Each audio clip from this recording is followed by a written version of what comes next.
Salut à tous, j'espère que vous allez bien, c'est Romain et on se retrouve aujourd'hui pour revenir à froid sur ce OM PSG qui a fait très plaisir hier soir. Victoire 0-3 avec une équipe qui a joué comme telle, 11 joueurs qui défendent tous ensemble, qui attaquent tous ensemble, très sérieux. Un Luis Enrique qui est d'abord gagnant sur le choix de mettre Ousmane Dembélé faux numéro 9 et c'était pas gagné avant le match. Un Luis Enrique qui a aussi montré une forme de flexibilité dans le fait qu'on ait marqué des buts assez loin de ses principes, sur transition par exemple, sur des centres. Je rappelle aussi qu'au même moment la saison dernière, on se plaignait que le PSG passait exclusivement sur les côtés. On analysait la structure au prisme du U, rappelez-vous, qui visait à aller chercher les ailiers, à délaisser complètement le milieu de terrain. Là, bon, cet été, t'es passé d'Ugarte à João Neves, forcément, tu délaisses beaucoup moins cette densité que Marseille voulait absolument verrouiller. Cet axe, Balerdi l'avait annoncé en conférence de presse et ça a été le plan. Donc, vrai rapport de force dans lequel Luis Enrique s'est imposé. Ça pourrait être des sujets mis en avant dans les médias pour parler positivement du PSG qui fait quand même un très bon match. Mais non, le contexte médiatique est très bizarre. Bien sûr, il y a des plaintes extrêmes envers le carton rouge qui éclipsent aussi la responsabilité des individualités marseillaises en face. Et la première d'entre elles, bien sûr, leur entraîneur. Donc, on va revenir sur tout ça dans cette vidéo. Bien sûr, ne boudons pas non plus notre plaisir, ne tombons pas dans ce contexte qu'on va dénoncer dans cette vidéo. Ce matin, on a reposté, bien sûr, la célébration de Barcola en story Instagram. On était très heureux de voir les célébrations aussi à Roissy, à l'arrivée des joueurs avec les ultras, Luis Enrique avec un fumigène dans les mains, les joueurs qui chantent. Donc, tout ça fait très plaisir et on espère que ça va augurer d'une dynamique qui sera positive sur les prochaines semaines, au moins jusqu'à la trêve internationale qui arrive. Donc, revenons quand même sur tout ce qui s'est dit dans les médias, cet après-match qui a été analysé d'une manière assez piteuse pour moi, un peu partout, RMC, alors DAZN bien sûr, lors de l'intervention de Le Texier, donc il s'est présenté, je trouve, avec clarté et pédagogie. Il avait des arguments aussi, parce que c'est vrai que le rouge, finalement, est peut-être sévère, mais voilà, tu peux le discuter. Tu peux le discuter, il peut se comprendre, surtout quand on a eu l'image dans la nuit sur les réseaux, sous un autre angle, où on voit voilà le crampon de Harit qui est sur le torse de Marquinhos. Donc voilà, bref. Beaucoup d'analyses au prisme de ce rouge qui aurait gâché le spectacle. Il y a eu des commentaires grotesques, comme l'édito de Vincent Duluc dans l'équipe ce matin. On va y revenir. C'est assez lunaire parce qu'on ressent bien sûr cette haine du PSG qui ressort. Mais avant le rouge, j'aimerais citer quand même plusieurs choses. Déjà, l'OM ne fait pas un bon début de match, d'accord, et ces mêmes médias nous citaient juste avant le match à Montpellier comme référence pour eux. Pardonnez-moi, Montpellier sont quand même derniers, ont viré leur entraîneur, ont que 4 points sur les 9 journées. Je suis pas sûr que ce soit un match référence. Ce que je veux dire par là, c'est que, on le disait dans l'avant-match sur la chaîne YouTube, l'OM surperforme leurs expected goals, même les expected buts concédés, avec un Rouli, notamment, qui a souvent été sauveur pour eux. Ils ont aussi des individualités, Greenwood, même si depuis 3-4 matchs, c'est plus trop ça, qui est au-dessus du lot et qui donc peut te faire gagner des matchs. Et des faits de jeu aussi, qui ont été en leur faveur. Par exemple, un rouge à Toulouse quand ils gagnent 3-1, je crois. Mais collectivement, le début de saison est un petit peu compliqué. Alors c'est vrai que pour De Zerbi, ça pose certaines questions. Il se renie un petit peu par rapport à son Brighton, qui n'était pas non plus pressing tout terrain. Mais c'était quand même une équipe de première ligue. Hier, sur les 20 premières minutes, quand tu les reprends, c'est absolument aberrant de voir l'OM aussi bas, aussi attentiste, encore une fois. Et le rouge d'Harit découle de ce comportement, avec un OM complètement apathique, qui relançait constamment par l'axe, et des joueurs qui n'attaquaient pas le ballon. C'est Harit sur l'action. C'est Harit sur l'action qui est en retard, qui prend pas assez d'informations, qui est pas assez actif, et qui du coup fait cette faute. Une minute avant, Højbjerg prend un jaune, pareil, parce qu'il est en retard, parce qu'il est, parce que ce sont des larves sur le terrain. Et d'ailleurs, juste après le rouge, entre le rouge et le 2-0 qu'il nous offre, ils sont mieux les Marseillais. C'est limite leur meilleure séquence du match. Alors, elle n'est pas très longue. Mais tout ça pour dire que, je réitère, pour moi, le vrai tournant n'est pas ce rouge, mais plutôt ce deuxième but offert par Balerdi. Voilà. Pour revenir aussi sur le carton rouge, on pourrait incriminer l'approche de Zerbi, parce que l'OM relance exclusivement dans l'axe et joue long. Sur Wally, que pas trop un attaquant fait pour ce registre, en plus avec Pacho qui athlétiquement lui impose un vrai défi et gagne les premiers duels, alors que les latéraux marseillais sont tout seuls. Tu aurais pu passer sur les côtés. Et au final, tu forces à jouer dans l'axe. Et c'est justement sur un ballon joué dans cette densité axiale qu'Harit fait cette faute. Donc vraiment, ce carton rouge peut s'expliquer par bien des raisons autres que une incompétence supposée de Le Texier, qui est quand même le numéro 1 français. Je veux bien dire que les arbitres français sont meilleurs en Ligue des Champions qu'en Ligue 1. D'abord parce que la réalité, c'est qu'en Ligue des Champions, ils sont très très forts. À chaque fois, quand ils arbitrent les quarts de finale l'année dernière, les autres années, tout ça, ils sont vraiment très bons. Hein. Le Texier, Turpin et ça font de très belles performances à l'échelle européenne, sûrement meilleures qu'en Ligue 1. Mais voilà, on n'est pas non plus sur un Jérôme Brizard ou une Stéphanie Frappard hier. Voilà. Et donc, je voulais mettre en avant certaines raisons, en fait, hein, qui explique un petit peu ce carton rouge. Pour revenir sur l'édito de Duluc, il y a un truc qui m'a choqué, c'est qu'il écrit que le PSG en deuxième mi-temps n'a pas respecté l'histoire du Classico en étant gentil avec l'adversaire. Il écrit, je crois, l'empathie. Je ne savais pas que les Parisiens comptaient l'empathie dans cette rivalité historique parce que visiblement on a eu un peu pitié d'eux et on a été trop gentil en deuxième mi-temps. Mais ça, je trouve ça absolument lunaire de reprocher ça au PSG, qui marque dès la 7e minute, fait une entame parfaite, plie le match à la mi-temps, 3-0, d'accord?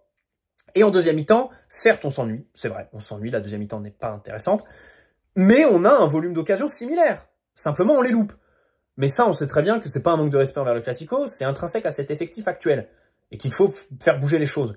Mais je trouve ça absolument lunaire, surtout qu'en face, s'il y a bien une équipe qui ne respecte pas le Classico, qui se met pas au niveau, c'est l'OM. Et ce, depuis des années. Déjà sous Sampaoli, quand il y a Hakimi qui prend un rouge, qui a 0-0 et que ça lui reproche de pas aller chercher la victoire. Hier, l'entame est catastrophique. Les joueurs ont les jambes qui tremblent. De Zerbi, pareil. Voilà, à vouloir à tout prix relancer court, ne même pas mettre d'intensité. Ça, c'est un manque de respect pour le Classico. Vraiment, je comprends pas. On n'a même pas vu les prémices d'une révolte. Enfin, quand tu prends un rouge, parfois, tu peux te galvaniser par rapport à ça et essayer de te révolter à 10 contre 11. Tu vois, il y a des équipes qui le font. Enfin, nous, l'année dernière, après le rouge de Beraldo, eux, rien du tout. Une équipe absolument apathique. Voilà. Donc, c'est vrai que là-dessus, je comprends absolument pas tout ce qui s'est dit dans les médias. Bref. Revenons un peu sur les prestations de chacun. Alors, Donnarumma, bon, écoutez, il a encaissé qu'un but en Ligue 1 contre l'OM. Voilà, encore un clean sheet. Et je crois que le but, c'était au Parc, si je dis pas de bêtises. C'est quand on gagne 2-1 avec le super but de Neymar sur une ouverture de Verratti en 2022, si je dis pas de bêtises. Je crois que c'est ça. Sur la fin de saison, là, avec Pochettino, qui est très compliqué. Bref. C'était un but de Caleta. Donc, il a encaissé qu'un seul but en Ligue 1. Et hier, bah, objectivement, c'était sûrement le match le plus facile de la saison pour lui, pour l'instant. C'est vrai qu'il a rien eu à faire. Alors, il y a eu une frappe qu'il a captée qui était vraiment pas du tout dangereuse. À un moment donné, sur corner, il doit intervenir. Mais sinon, ça a été quand même très très calme pour lui. Hakimi, forcément Hakimi, quand il est débarrassé de ses tâches défensives après le rouge, il est très très libre, mais il l'était déjà avant, offensivement, hein, pour apporter par son volume de course. Et on note hier une certaine efficacité technique, voilà, notamment sur les centres, bien sûr, Barcola, Fabien Ruiz qui vendange. Au préalable, les centres étaient réussis chez Hakimi. Donc ça fait vraiment très plaisir d'avoir un Hakimi à ce niveau-là. Et je pense que demain, on fera une vidéo sur ce poste de latéral droit parce qu'il y a quelques infos mercato à ce poste qui sont un peu surprenantes. Bref, on y reviendra peut-être. Marquinhos fait un très bon match. Il est très bon sur les longs ballons de l'OM. Le rouge, comme je l'ai dit, hein, finalement, voilà, il est discutable. Mais il n'en reste pas moins mérité, voilà. Voilà, il y a des gens qui disent oui, mais pourquoi enfin, comme le Texier dit que le fait de voir sur le torse de Marquinhos, la marque, ça l'a un peu influencé. Les gens disent si on met des rouges à chaque fois qu'il y a une marque, c'est compliqué. Mais je crois que c'est du Luc qui a dit ça, ou un autre journaliste, je sais plus. Oui, mais enfin, il y a une différence entre un bleu à la cheville et un bleu à l'abdomen, quoi. On va pas se mentir. Et puis surtout, c'est le genre de douleur qui peut ressortir à froid. Peut-être que ce matin, en se réveillant, Marquinhos a eu mal. Je sais pas, c'est une supposition. Voilà. Et puis finalement, ce carton rouge, mais il sauve De Zerbi. Il sauve De Zerbi. Amin Harit est vraiment très classe envers son coach parce que, voilà, il passe entre les mailles du filet. Voilà, enfin, ça le dédouane complètement de cette très mauvaise approche alors qu'ils avaient eu la semaine complète pour se préparer. Pendant que nous, on était sur ce match nul très frustrant. Et d'ailleurs, Luis Enrique a cité le match de mardi soir contre le PSG plusieurs fois en conférence de presse hier, hein, en disant on méritait de gagner, j'étais déjà content de mon équipe. Je pense qu'il doit avoir énormément de regrets sur le match de mardi. Voilà. Et pour revenir sur Marquinhos, très tranchant avec ballon. Ça fait plaisir. C'est vraiment une prestation avec ballon qui est assez intéressante. Alors, le Graal, c'est Mikou, je crois, sur le plateau de l'équipe, qui reproche à Marquinhos son comportement sur le rouge. Mais c'est les mêmes mecs qui lui reprochait en Ligue des Champions de manquer de personnalité et qui disait qu'il n'avait pas assez de vices. Maintenant qu'il en a, ça lui reproche. Non mais c'est là où tu te dis dans le foot, il y a vraiment pas de mémoire, quoi. Parce que vraiment, s'il y en a bien un dont je suis très heureux qu'il ait fait ça, c'est bien Marquinhos, vu tout le passif qu'il a. Et comme je disais hier dans le débrief, pas plus tard que le mois dernier contre Arsenal, quand il fait le gros câlin à Declan Rice, alors qu'il l'avait complètement ceinturé sur l'action précédente. Donc ça fait vraiment très plaisir de voir Marquinhos enfin avoir du vice. Enfin là, quand j'ai vu ça, je me suis dit, c'est pas possible quand même qu'on reproche à Marquinhos d'avoir du vice. Mais on est où là? On est où? Bref, Pacho. Bon, Pacho, j'ai déjà tout dit hein, sur sa gestion du duel avec Wai hier soir. Par contre, la vitesse, c'est vrai que je l'ai trouvé plutôt tonique, énergique, vif sur les appuis. Donc ça fait plaisir. Il a été dans le tempo et ça, c'est très intéressant parce que quand tu joues haut, bien sûr, tu as besoin d'un défenseur qui court vite. Nuno s'est très bien replié aussi hier pour couper les contres à l'origine. Donc ça fait plaisir. Mais Pacho aussi. Pacho aussi, et ça, c'est de bon augure pour lui. Un peu moins pour Lucas Hernandez qui, avant sa blessure, avait perdu clairement en punch. Hein. On le disait dans les débriefs, on était assez déçus de la vitesse d'Hernandez qui se faisait un petit peu prendre. Bah, d'ailleurs, sur sa blessure, sur l'action de Füllkrug, c'est un peu ça. Et aussi de la gestion de la profondeur. Avec les ligaments croisés, ça va être d'autant plus compliqué pour Lucas. Voilà, je le note. Je le note. Nuno Mendes. Bon, finalement, Nuno Mendes est sorti pour des maux de ventre. Ouf, ça fait plaisir parce que je me disais, pour une fois qu'il a eu une mi-temps avec quelques libertés sur les transitions, il montait un petit peu, il allait au bout de ses actions. C'est surtout ça. La question avec Nuno, c'est aller au bout de ses actions. Parce que finalement, il évolue assez haut. Il décoche des centres, il touche le ballon dans le dernier tiers. Mais il pousse pas ses actions au bout. Et c'est vrai que, en fait, c'est ce qui faisait tout son charme avant sa blessure. C'était quelqu'un, par exemple, sur le match contre le Bayern, quand on perd 1-0 au parc, voilà, qui allait au bout de ses actions, tu vois. Et ça donnait des actions superbes où il faisait tout seul de A à Z. Mais là, c'est vrai qu'il va pas jusqu'au bout. Il a ce petit truc peut-être mental qui le bloque. Donc ça fait vraiment très plaisir. Voilà. Et puis défensivement, comme j'ai dit, très appliqué. Très appliqué. Il a jailli très tôt. Il n'a pas été pris de vitesse. Très bon. Pour le coup, Beraldo a vraiment dénoté par rapport à la gestion de Nuno Mendes très bonne. Lui, bon, il a été en grande difficulté. Hein. De toute façon, dès que l'adversaire réussit à prendre un petit peu de vitesse, arrive sur lui un peu lancé, tout de suite, c'est complicado pour Lucas Beraldo. Voilà. Warren, j'aimerais rappeler qu'il a 18 ans. Et qu'en face, Rabiot et Højbjerg, c'est 1m80. Bah, Rabiot, c'est plus d'1m90. Et Højbjerg, c'est bien 1m87. Un truc comme ça. Donc, des milieux grands, athlétiques. Et l'impression visuelle laissée par Warren est assez exceptionnelle. Pendant tout le match, il a été au niveau dans l'impact, dans la pression, pour engager le pressing, au duel. C'est vrai qu'il disparaît un petit peu avec ballon après son super début de match, mais c'est peut-être aussi la résultante de Marseille qui se recroqueville dans leur dernier mètre et on sait qu'il est un peu moins à l'aise quand il y a moins d'espace. C'est quelqu'un qui aime porter le ballon, qui aime voilà faire les percées. Très difficile d'aller fixer une défense avec deux lignes très resserrées dans leurs 30 derniers mètres. Donc voilà. Et dans la dimension athlétique, ça fait plaisir de nous voir réussir plus globalement au milieu de terrain face justement à un milieu voilà qui était athlétiquement armé. Ça rejoint un petit peu le classico de la veille en Espagne, où Hansi Flick a pété le Real avec Camavinga, qui est grand, Tchouaméni, Valverde, Bellingham, je n'en parle même pas de la dimension athlétique.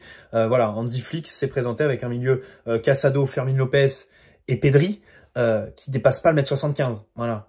Et malgré ça, justesse technique, machin, il gagne. Donc c'est vrai que ça fait plaisir, c'est plutôt rassurant et ça a été un match assez cohérent. Pour revenir sur notre classique, je sais pas trop ce que la comparaison vaut avec le Classico, ni même ce que j'ai dit sur le Classico espagnol, mais voilà, c'était une réflexion qui m'est passée par la tête quand je le regardais samedi soir. Bref, Fabian Ruiz, les gars, notons qu'il fait une bonne entrée. Notons que, certes, il vendange, sa grosse occasion, et surtout, il est sur son beau pied. Barcola n'est pas sur son beau pied, mais lui, il l'est. Donc, c'est d'autant plus grave. Mais, il fait des courses qui sont plus justes que d'habitude, qui sont plus tranchantes. Et défensivement, il fait encore. Hein, à chaque fois qu'il rentre, il fait des interventions, il récupère des ballons. Il est plutôt précieux là-dedans. Voilà. Donc, une bonne entrée. Il a été dans le tempo. Il faut le noter pour Fabian Ruiz. Vitinha, j'ai peut-être été dur avec lui dans le débrief parce que j'ai dit que voilà, il n'avait pas retrouvé toute son influence. Alors je pense que c'est vrai, je maintiens. Mais le truc c'est qu'en deuxième mi-temps, quand tu te fais chier, que l'équipe joue un peu à la baballe, bah c'est vrai qu'en fait Vitinha c'est un des premiers joueurs que t'attends pour prendre le lead, mettre de l'intensité, tu vois. T'attends pas João Neves, t'attends celui qui est là depuis 2 ans, celui qui est ton meilleur joueur, bah, qui d'ailleurs est 27e au Ballon d'Or. Incroyable cette situation du Ballon d'Or avec le Real qui visiblement boycotte, ne se déplace pas parce que probablement ce sera pas Vinicius, ce sera Rodri. Bon, moi sur cette situation du Ballon d'Or, j'ai envie de m'exprimer. Déjà, au-delà du non Ballon d'Or de Vinicius, qui me semble pas être un scandale. Moi j'aurais plutôt mis Lamine Yamal dans les débats parce que ce qui fait la différence en fait, c'est que Vinicius, je pense, paye, s'il n'a pas le Ballon d'Or, ce qu'il fait en sélection. Et c'est un peu grotesque. Enfin, en Amérique du Sud, les journalistes, ils ont le même pouvoir de vote que les Européens, en fait. Et le truc, c'est qu'eux, ils regardent les matchs de la sélection. Et ils voient que Vinicius, il a quoi? 5 buts en sélection, je crois.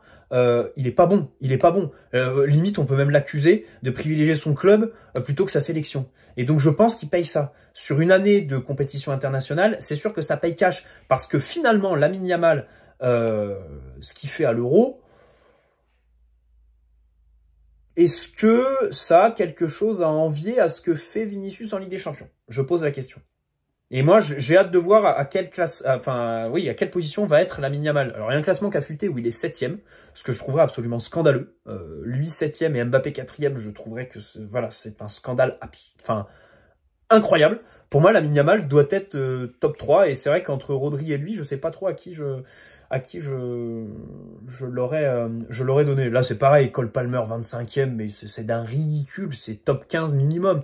Bref, bon, c'est un peu une mascarade, mais je trouve pas que le fait que Vinicius n'ait pas le Ballon d'Or soit un scandale absolu, voilà.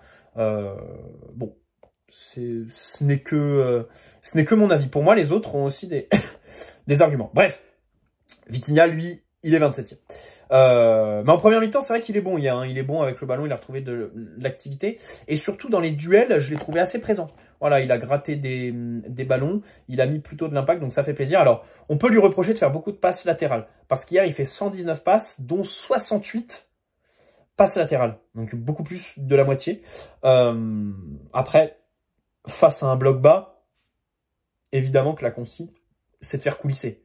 Donc c'est logique de te retrouver avec un nombre de passes latérales assez important. Donc là-dessus, c'est vrai que je nuancerais ce genre de statistiques qui tournent souvent sur les réseaux sociaux et les gens s'en plaignent un petit peu. Mais c'est vrai que sur cette physionomie de match, je lui en veux pas vraiment de faire ça. Après, c'est vrai qu'il n'est pas non plus exempté de faire un petit ballon en cloche dans la profondeur. Surtout qu'hier, il y avait des appels. Comme je l'ai souligné dans le débrief à chaud, Barcola, Lee, en première mi-temps notamment, ont été que trop peu servis dans la profondeur.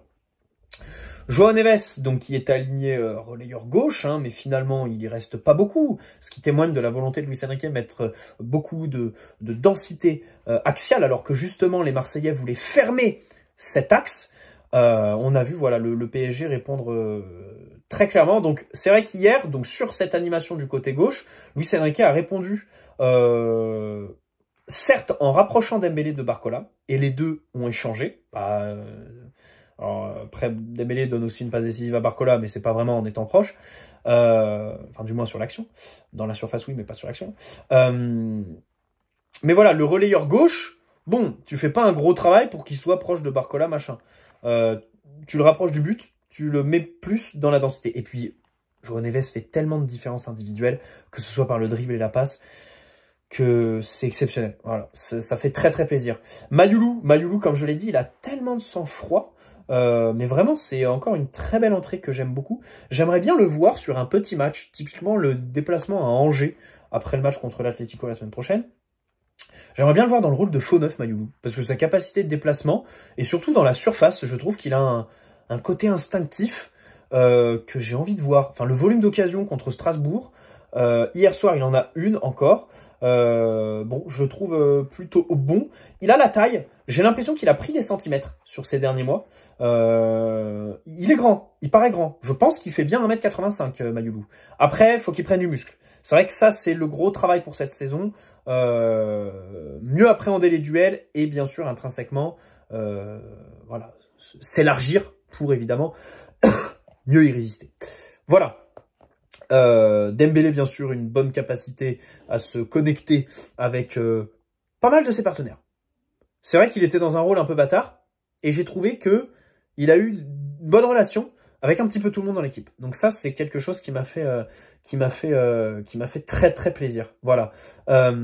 Désiré Doué, faut noter un bon centre pour Asensio à un moment donné. Ça, c'est une vraie qualité chez lui, mais sinon, voilà, une mauvaise entrée. Même si on espère le voir beaucoup moins sur cette aile qui ne lui correspond pas vraiment. J'aimerais terminer, alors, je voulais parler de Barcola, mais c'est un peu long ce que j'ai prévu sur lui, donc je le réserve pour une vidéo ultérieure. J'aimerais revenir sur le stade, l'ambiance qui a été catastrophique, tu vois, après le carton rouge, machin, c'était la cathédrale, bon, ils ont essayé d'allumer des pyros en fin de match, machin, c'était assez ridicule. Moi, je trouve qu'on peut tout reprocher au Cup. J'entendrai les critiques comme quoi c'est une chorale, qui sont déconnectés du match, voilà, qui sont là pour chanter, et c'est vrai que ils sont un peu déconnectés. Mais quand le PSG prend un but et est dans une situation un peu délicate, ils poussent. Et franchement, ils y vont même plus fort qu'à 0-0 ou quand on mène. Franchement. Et ça, c'est vrai que tu pourras jamais le reprocher au Cup. Et c'est une grosse différence avec ce Vélodrome qui s'est complètement éteint. Pourtant, dans l'avant-match, il y a cette ferveur. Enfin, Marseille, c'est quand même bizarre. C'est bizarre parce que je suis persuadé que cette ferveur d'avant-match, avec, on va pas se mentir, c'est vrai que la ville vit pour ce match, vit pour le foot autour de l'OM, machin, voilà. J'ai l'impression que c'est limite contre-productif. Parce que ça met une pression qui est limite toxique sur les joueurs marseillais. Même là, ils ont tout faux, en fait. J'ai l'impression que même là, les mecs ont tout faux. Alors après, c'est aussi aux joueurs hein, d'avoir peut-être un peu plus autre chose que du marron dans le caleçon.